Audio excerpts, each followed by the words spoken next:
Hello, my fellow risers. I'm waiting for the shower. I'm waiting for the water to heat up, and I'm reading through How Minds Change by David McRaney. I'm on page 77. I'm going to read the whole paragraph to you to pique your interest in, and you can kind of imagine what's going on in this chapter. But actually, I really just want to talk to you about one word and one concept, and it relates to my objections to consciousness and the self and the ego myth and all this stuff. Okay. So page 77, last paragraph. This was the idea. If they got some pink Crocs and paired them with white socks, then illuminated both with green light, the Crocs would appear gray, like they had in the grow house. But the socks would reflect the green light back and appear green. If you thought the socks had been dyed green, you would surmise nothing was amiss with the lighting and accept the image without editing it. However, if you expected the socks to be white and saw them as such, your brain, without your knowledge, by the way, that's the word, without your knowledge, would then edit the image by subtracting the green tinted overexposure while adding back the pink hues to the shoes. If Karlovich and Pascal were right, depending on what people unconsciously assumed, they would disagree on what they saw. And it's a follow-up experiment to the dress phenomenon. However, if a part of the brain expected the socks to be white and saw them as such, then it says your brain, let's say another part of the brain, without the rest of the brain's knowledge, would then edit the image by subtracting the green tinted overexposure while adding back the pink hues to the shoes. So we like to think of the brain as a thing and you as a thing. And I understand the instinct to think of like multiple components, and you're absolutely right to do that. But they just all pretty much fall under the brain umbrella. And so we don't need my heart, my mind, myself, all this different stuff, because the brain itself is a whole bunch of things.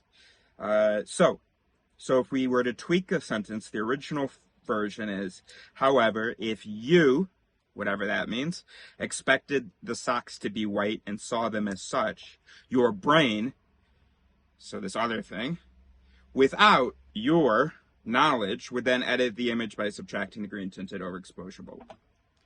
So let's just revise that. Just running through the revision again. However, if part A of your brain expected the socks to be white and saw them as such, part B of your brain, without part A's knowledge or part C's knowledge, would then edit the image by subtracting the green tinted overexposure bulb. Okay? So, and it's a pretty important thing that we not look at it as, that we not limit ourselves to just like these two pieces, you and your brain's this single thing and you are this single thing. No, there is a brain that is lots and lots of things interacting. At any given moment, you could label some of its pieces or activity as you in that moment. And basically what's happening here is with this color correction, it's just happening in a part of the brain. Sorry, it's not actually there, but it's just happening in a network of the brain that isn't interacting much with whatever network we would, no, let me put it this way. So there is no part of the brain, once you, if there's a part of the brain that expects the socks to be white, then there will be no part of the brain, except for a very fundamental level, that receives them as being non-white.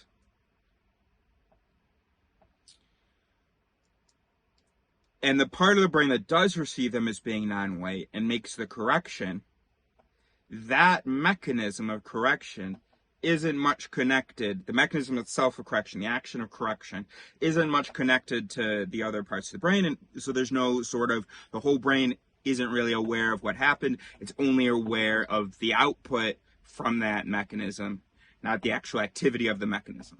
I think that makes sense. So anyway, so that's why we use the term voices.